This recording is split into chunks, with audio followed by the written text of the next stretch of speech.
Binabayaran niya kami, basta iboto lang namin si Lenny. It worked for my team. Seryoso to? Seryoso talaga to, guys. Makinig kayo, ganitong level na. Gano'n na siya Oo. ka-enraged. Tapos marami na siyang mga nahukay na may mga utang daw ako. Sabi ko, "Lo, para sa kanya yung actually mga bigay, naging utang na." Kay Lenny. Hindi maibabalik ang Marcos kung napakulong, napanagot siya ng mga dilaw at ng mga pinks na sinasamba ninyo, guys. Correct. Pag may nakarating po sa inyo na isa lang yung pumirma, ako po yun. Kasi ako lang ang nag-iisang kakamping kang aming household. Ay, talaga ba? Oo. Yes. Actually, isa po ako dun sa may mga sad stories na since 2020, parang officially nakat na yung tie ko sa aking isang sibling na diehard kakamping talaga. So, Seryoso to? yes, hindi na kami naging okay ever since at umabot na kami sa mga barangay levels. Dahil sa politics? Oo, ang root cause is politics pero ginagawan niya ng kumbaga issue sa bahay. So, or sa family relationships, sa mga dynamics sa house na umabot ganito po kasad ang kakamping legacy, makinig kayo. Oo. So, okay na kami sa like the rest, kasi ganun naman talaga ever since, di ba po? Like, we argue with politics in the household before. May lolo, may lola, nag-aaway sila sa politics. But at the end of the day, they both know, or the family knows that family is family pa rin. But you, Oo. kakampings, you instill a very bad value to your kulto na cutting ties with family that Mas is not bata to? Mas bata mas yan. bata, yes.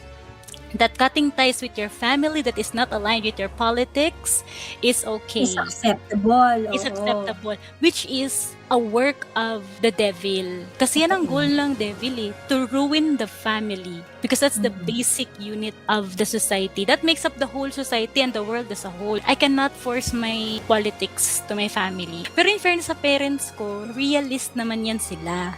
Like, but because of my very, very aggressive kakampink sibling, they cannot express that realism because it will be taken against them. And we are already, like kahit na obvious na meron na siyang, para sa amin is meron na siyang mental health disorder because of that. Kumbaga na, may term bang culticize? Hindi ko po alam. Ano na siya, like wala nang matinong tao sa buong mundo kundi si Lenny lang. Minsan nga binubulungan ako ng nanay ko, di ko nga alam kung pag nakita yan ni Lenny, pansinin yan. Pero ganun, pero ganun na siya ganun na siya ka die hard na kung si Lenny sana yung nanalong president, ganito ganyan. Hindi mo ba nakwento to, Tinkerbell? Hindi ko nakikwento kasi nahihiya ako kasi pag kinento ko sa'yo, magugulat ka. Kasi may common denominator tayo, i-message kita. Oo. It didn't sit well for her kasi she was shamed because of what she did, and what she did was really below the belt. Like, sige ganito na lang, ay magkakaklu ka. Hindi ba, she shamed one of a DDS vlogger. Okay. And then that DDS vlogger was, kumbaga, defended by another DDS vlogger. Oo. And that the one that defended her made her, kumbaga, viral, na nadamay kami buong family because pati kami nagka-question na, na parang hinanap yung bahay namin ng mga, syempre, kasi parang maraming nagalit sa sinabi niya. It was an ad hominem, but because sabi niya, sinabi lang din naman daw niya yun because ganun din naman daw ang mga DDS supporters, which is not true naman at all. Meron din naman, aminin naman natin na meron naman tayong mga may mga bastos din naman kasing Duterte supporters. Yun ang mga niya, nakakasalamuha siguro or doon siya nakafocus. Pero to make the long story short, we have already sit down with them, but not me directly, but my brother, para sinabihan na siya na maybe you should focus dun sa mga kakampi mo. Just for your for your mental health. Kasi ang napabasa namin sa'yo, nakafocus ka dun sa mga kalaban mo. Kaya nasisira ka kasi puro ka anger, which is something that also the kakampings really taught their kakulto na mananalo tayo dito kapag magsishame tayo, mananawag tayo ng bobo, tanga, kadiri, TDS, blah, blah, blah. na dahil dun kayo nakafocus, guys, ang nagsha-shine, naniniwala kayo sa universe, sa power ng manifestation, sa power ng words, kung sino ang kino-call ninyo, yun tuloy ang nagsha-shine at yun ang energy na ini-imbibe ng universe. So dahil kakadidies tangan ninyo, na-highlight tuloy na, kasi may mga may nagsastand na, hello, bakit kami tanga? Ito yung alam namin yung mga ganito ganyan, kayo alam niyo like yung ginawa mo kay Damski sa TikTok. Mas lalo tuloy na highlight na wala siyang alam. Kasi ang pinapatunayan niya, wala tayong alam sa geopolitics. Dahil pinatunayan natin na meron tayong alam, siya tuloy yung nabaon sa sarili niyang Kaya, yun yung correct. I am not asking for Kakamping's reconciliation. What I really learned this year is that Kakamping's, you should be starting to reflect and go back to why we are in this mess in the first place. Hindi maibabalik ang Marcos kung napakulong, napanagot siya ng mga dilaw at ng mga pinks na sinasamba ninyo, guys. Correct. If your politics leaders really are for the country, we're consistent and true to your advocacy, di ba? Dapat hindi sila tumigil. They had 30 years. Oh my gosh, that's a long time. And there was even a time na, it was a long time actually, that the yellows were the leaders of this country. We start with Cory, and then it was followed by Fidel V. Ramos.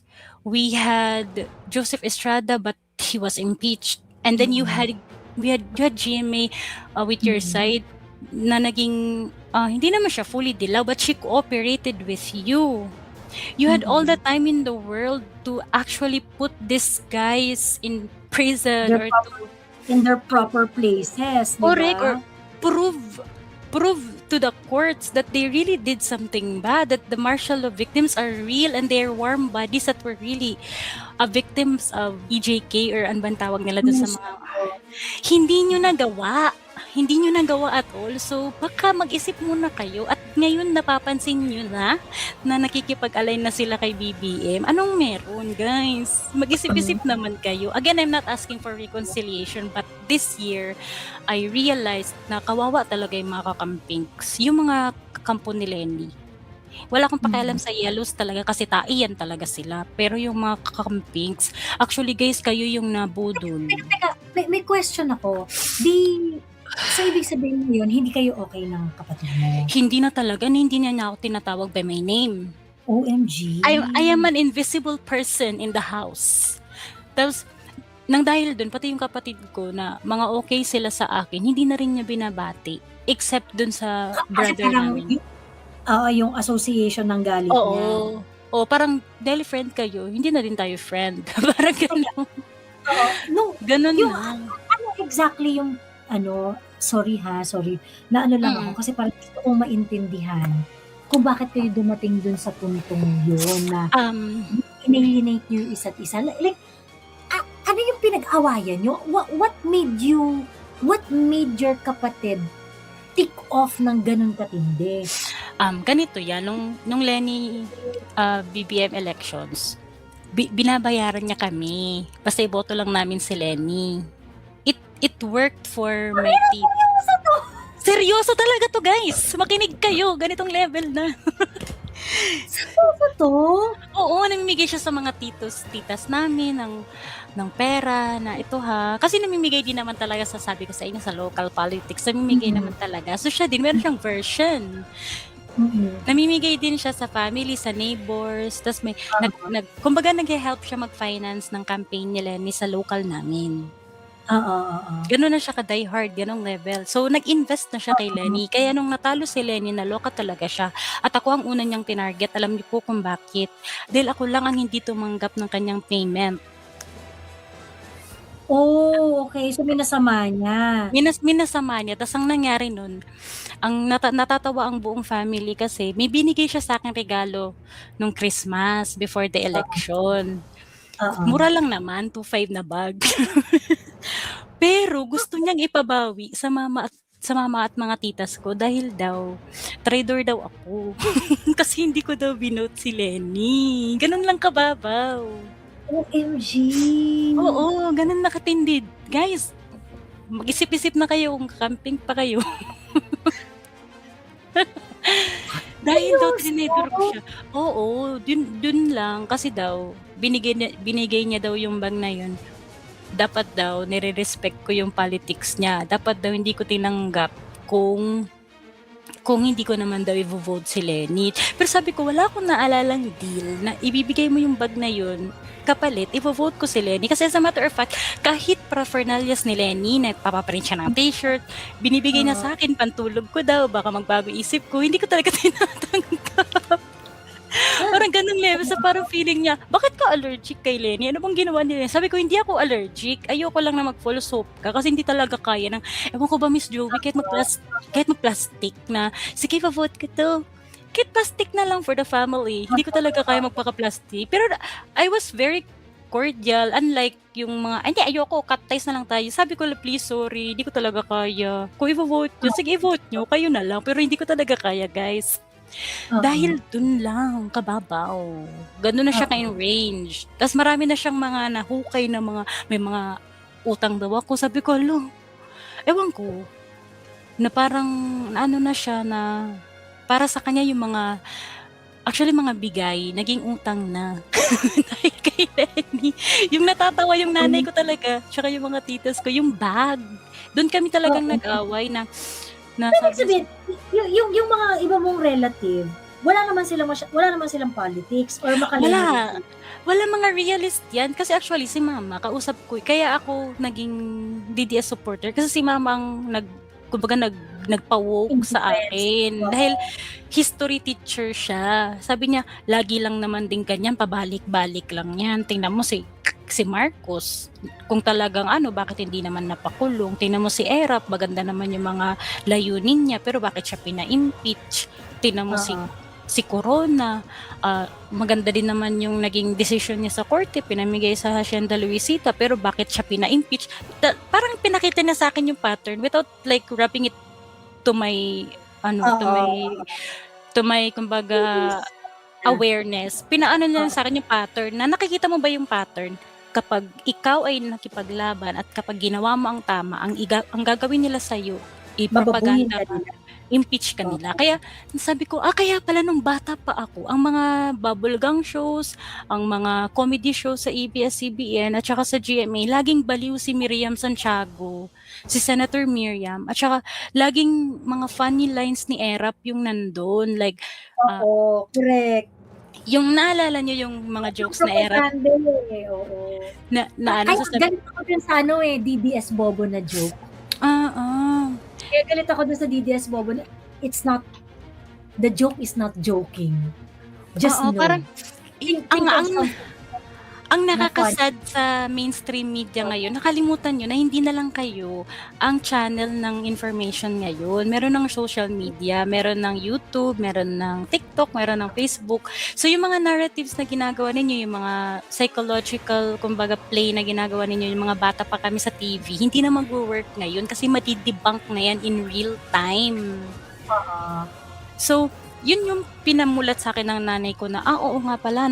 Isa din yan sa sinasabi ng nanay ko, during her time, the Marcos time, alam nilang may kurakot. Pero yung nangungurakot na yun, may nakikita sila at saka namimigay. Like, nakikita nila may mga tulay, may mga daan, may mga nutriban, na wala pang nakakagawa after them. Pero hindi naman nawala yung corruption. Alam niyo yun? Yung parang, yung feeling ng mga boomers na kilala ko, tira kayo ng tira kay Marcos, tapos hindi nyo naman napantayan yung nagawa niya, pero nangurakot pa rin naman kayo. Anong pagkakaiba ninyo? Kaya easy win si BBM tsaka si Sara nung 2022 na elections. Kaya ang sinisisi ko talaga, bakit siya nanalo, is walang iba kundi ang mga dilaw na naging kakamping. Kasalanan nyo talaga kung bakit nakabalik yung Marcos na yan sa power. Kasi you were not true to your advocacies. You were just following, greedy and following. They're just waiting for their term. Sila naman ang mangurakot. 'di At saka sa ba? mga nawawalan ng pag-asa kasi parang kahit anong mag-rally tayo, walang hindi po talaga magwo-work kasi nagwo-work lang ang rally sa Pilipinas kapag supported ng mainstream media. And wala tayong magagawa kapag hindi tayo I mean, kung umasa tayo sa rally, wala, natalo na tayo. So doon na lang tayo sa Tayo Kami Naman campaign. Tsaka, Miss Joey, this year also, na-realize ko sa 2025 na umabot na talaga sa digital ang pambababoy nila kay Duterte. Alam mo bang ang pangit-pangit ang reputation ni PRRD sa ChatGPT? Sa lahat Oo, ng LLMs, American kasi, lahat ng, hindi po, may ano yan, may something technical na ginagawa dyan at magagawa natin yan ng paraan, guys. Um, oo. ang ChatGPT, para lang yan siyang, hindi yan siya source of knowledge. Ang ginagawa ng ChatGPT or ng any AI is naghahanap lang yan ng mas mataas ang Sources. hindi po sources, yung mataas ang predictability ng susunod na words sa bawat word. So for Oo. example, the capital of Philippines is Manila. Kasi mas marami ang Manila after the Philippines. Pero pwede ring may chance yan na the capital of Philippines is Cebu, the capital of Philippines is Davao. Pero dahil mas marami ang Manila, ang pipiliin niya ay Manila. Ano pong ibig sabihin nito? Kapag nagsulat ka sa Facebook na PRRD is the head or is the ano ba yung mastermind of EJK, dadamihan lang nila yan. So the more that you write good stuff about PRRD, the more naman din-neutralize natin yung mga AIs, LLMs. Why am I saying this? Because this is very important for the next years. People will rely on ChatGPT, people will rely on AIs to get information. So pag sinabi ni nung kanina or nung kahapon nang pumasok sa ano mo na, yung nadamay na bata, EJK naman yun eh. Oo. So kung maraming articles ang nagsasabi na yung bata na yun ay namatay dahil sa EJK, yun din ang ibibigay ng ChatGPT na response. Yes. Kasi yun ang pinakamaraming, kaya ang ginagawa, napansin nyo, ang ginagawa ng mga mainstream media ngayon, nagagawa sila ng mga articles kahit ng kasinungalingan, ibabawi na lang nila sa maybe sa commentaries or sa comment section or dadagdagan na lang ng additional. Ay, oo, Abigail, vote buying family level. Ganun na kami noong 2022 para kay Mama Lenny. Pero going back, so kayo po, makakatulong kayo to correct that. The more that you write, maybe create a page, kahit na wala kang follower, kasi hindi naman tinitingnan yan ng, although it helps in the decision making kung mataas ang reputation mo. So, ibig sabihin, kailangan mo maging active talaga sa pagsusulat.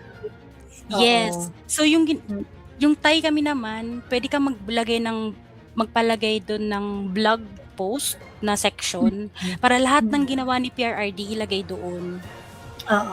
Maybe kung ma-improve pa yun, pwede ka magpalagay ng comment section doon para magpa-comment kayo. Actually, meron. Marami na ngang marami na ngang nag-post ng messages doon. Sa Tayo Kami Naman. Yun, maganda yun. Activate na namin.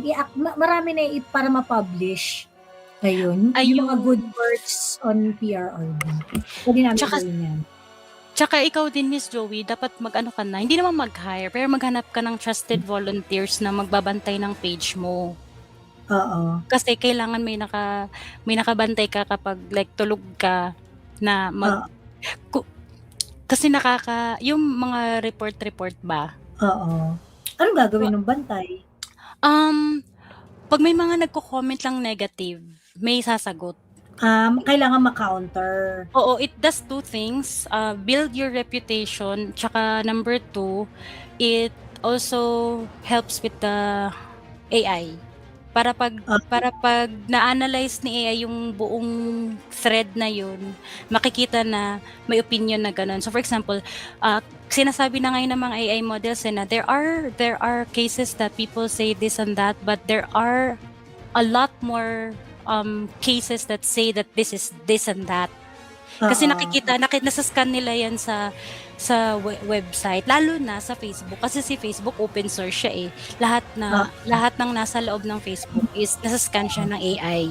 So, Mm. ganun po, sumagot kayo sa mga comments na negative sa mga Facebook So, ibig sabihin kailangan pages. talagang bumarda 'no? Kailangan talagang mag-ano, Yes! Barda kailangan goals ang ating sa 2026 dahil oo, ganun po ang atake sa AI. So the more that you barda goal online, the more that you uh, provide data sets sa data na maganda online na magre-register kapag for example nag-research si someone from another country or maybe yung kakamping gusto nang ano ba 'to si Duterte, may makikita siya doong mga information na usually hindi niya makikita sa kanyang echo chamber dahil hindi naman nila pinag-uusapan yung mga magandang nagawa eh. Ang oo, pinag-uusapan lang nila na sinabi ni Duterte, God is stupid. Yun lang yun at wala ng iba. Kaya nila oo. hate si Duterte kasi. Tapos, na-realize ko din po this 2025 na iba talaga ang power ng Gen Z. Iba ang katapangan nila Kong Barzaga at ni Kong Libiste. Bantayan Oo. po natin sila, isama natin sila sa mga ibabardagol natin na page kasi nagsisimula na po silang babuyin ang dalawang congressman. Si Libiste nga po tinawag na siyang crony ni Duterte. Grabe 'no? Yes, crony daw siya. Paano mangyayari yun, guys? Paano siya Mm. magiging Actually, crony? pati nga yung mga power contract ng Solar Philippines kino-question eh. Oo. Natatawa ako kasi parang sinabi nila na, "Merong 20 contracts, hindi nakapag-deliver si Kemmular, ganyan-ganyan." Renewable yung energy profile ni Leviste. So, ibig sabihin, hindi talaga dependable yun. Hindi talaga ang renewable energy, hindi talaga yan dependable. In fact, recognize yon dun sa energy natin, sa energy landscape natin, na kapagka renewable ang source ng energy, although meron niyang capacity, you would never really expect that they would be able to consistently deliver at capacity, gano'n. Opo. Parang guess ginagawa nila ng issue yung kay Levi's. Anyway, hindi pa naman nahihinog, wala pa namang naaano, pero when the proper time comes, I would really like to debate these people on the ano 'no, on that aspect. To be fair kay Leviste, naalala ko yung rate structure niyan. Yung rate structure niya actually is isa sa mga pinakamababang rate ng kuryente. Hmm. Correct. At saka po yung si Tio Moreno, ginagawan nila ng kwento na may isang DDS vlogger daw na tinakbo ang payroll. Oo. Makikita din kasi online yan. So sila, tingnan mo si OG pinatulan. Totoo daw ba? Pero may pahaging. Oo, kunwari nagtatanong pero may conclusion na. Oo. So, ganun po ang labanan this 2026 forward. Talagang bardagol, pagandahan po tayo ng actually, wag tayo mag-focus sa pagbardagol lang din. Magsulat din kayo ng mga post na nagre-remind ba ng mga nagawa ni PRRD contrary Oo. to what they are saying. Kasi yun yung kumbaga, mas magandang mag-reflect online. Dahil gagawin at gagawin. Tama si Miss Joey na nagsisimula na po sila na na talagang mag-gurguran for Mm. 2026. Mm. Actually, nung na-delete yung page niyo po, nataranta na ako andun na sila, dinilit na naman nila ang page ni Miss Oo. Joey. Ayun. Actually, naano nga ako parang feeling ko, sa totoo lang wala rin akong gana na parang, paglalaban ko pa yan, babalik ko pa yan. For what? Dahil mataas yung following ng page ko na yun, ganyan parang although, ang tawag dito, hindi na ako makagawa ng bagong page eh. Hindi na ako ina-allow ni FB na gumawa. Ganun. Gawa ka Hindi ng na ako bagong account. Oo. Hindi na ako ina-allow ni FB na gumawa ng bagong page. So ngayon, ayun parang, nakakaloka lang kasi parang talaga ba? Bakit? Bakit hindi na ako allowed gumawa ng bagong page. But anyway, Gawa ka na lang po ayun. ng bagong account, tapos yung mga i-post mo muna dun, mga about patriotism lang, mga eme-eme, tapos tayo-tayo lang muna yung Bait-baitan lang. post. O bait-baitan muna, tapos kapag ready na ang lahat, back to you. Oo, Pero ang malamang hirap din ganun. talaga kasi i-aano pa rin nila yan pag alam nilang either ikaw or Mrs. ano, dini-delete talaga nila. Kaya si Mrs. Minsan pa na nananahimik yun, na lang, eh, kasi binorta ko ng bonggang-bongga sila Shelo Magno tsaka sila Heidi Mendoza. Correct. Eh, mga ano yan, eh, mga favorite ng CIA yang mga yan, eh. True na diyan. Friend ni Mark Zuckerberg, nakakairita. Oo, ayun. So parang, ginawa niyo na sa'kin yan, feeling niyo naman madadala ako. At saka Of feeling naman course. nila hindi ka mag-grow ulit. Correct, oo, 'di ba?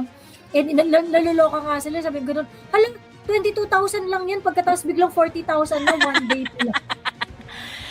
Hindi ka naman kasi ano, Metro Farm si influencer. Joey, ganyan. Metro Farm si Joey. Ewan ko sa inyo mga putang ina niyo, mamili kayo. Ano ba, mahirap ako o Metro Farm ako? 'Di ba? Tingnan kasi nila ang mga followers kung ilang friends. Hindi kagaya ng mga nagko-comment dun sa, nakita ko pa yung mga nagko-comment about yung sa Wago, yung paldo-paldo. Wala naman siyang masyadong content na maganda po. Tsaka mga 100 plus lang yung mga engagement, ganyan. Pero, paano siya nakaka-earn ng ganun? Tapos yung mga likers niya, yung mga commenters niya, mga 1 friend, 2 friends, sila yung may troll. Correct. Diyos ko. Ayun, anyway.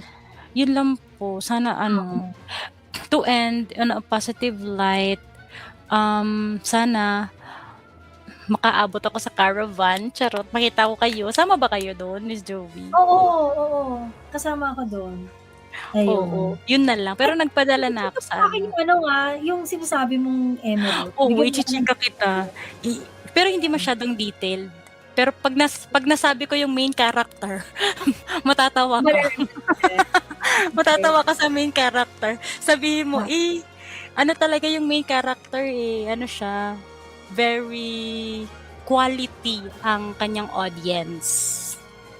So, nung dinefend niya yung ano, talagang as in, Miss Joey, natakot na kaming lumabas. Kasi pinipicturean na nila yung bahay namin. Ganong levels na. So, kumbaga parang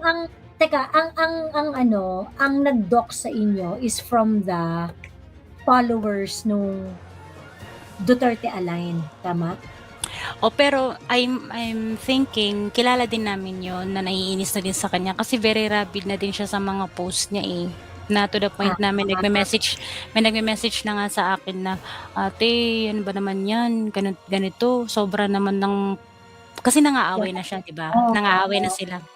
So, ang iniisip ko, hindi naman niya intention na i-harm kami. Oo, napikon na lang din talaga. Oo, napikon na. Hindi naman intention na i-harm kami nung nag-picture, pero siguro para matakot din siya, na parang sinasabi na, madali ka lang kasi sumosobra ka na. Kumbaga, kalmahan mo lang.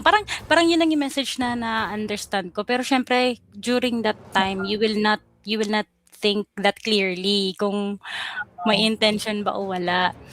Tas, syempre, ikaw din parang iniisip mo, ano ba naman yan? Bakit may mga ganyan? Iisipin tuloy lalo nitong taong to na ganun talaga pag Duterte supporter. Kaya, nung time na din yun, sabi ko, ano ba to? Kaya pa ba? Magpapapulis na ba kami? O ano ba? Kailangan na ba namin ng kasi pictures ng buong pamilya, pictures ng bahay namin, kung saan talaga located. As in, sinasabi nila kung saan yung exact address namin. So far, wala namang nangyari. Tsaka, okay naman na siya ngayon in terms of hindi na siya masyadong nagko-comment kasi nga pa-BBM na sila. Tinatawag na nga niyang si BBM na hero, 'di ba? What a plot twist. Wow. Hero na si BBM. Hero na siya dahil nung nag-announce siya na daw yung flood control. Basta simula nung nag-flood control probe.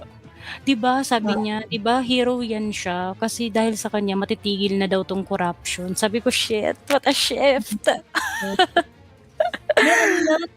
Wala na siyang capacity to really think critically. Nakakatakot, ano?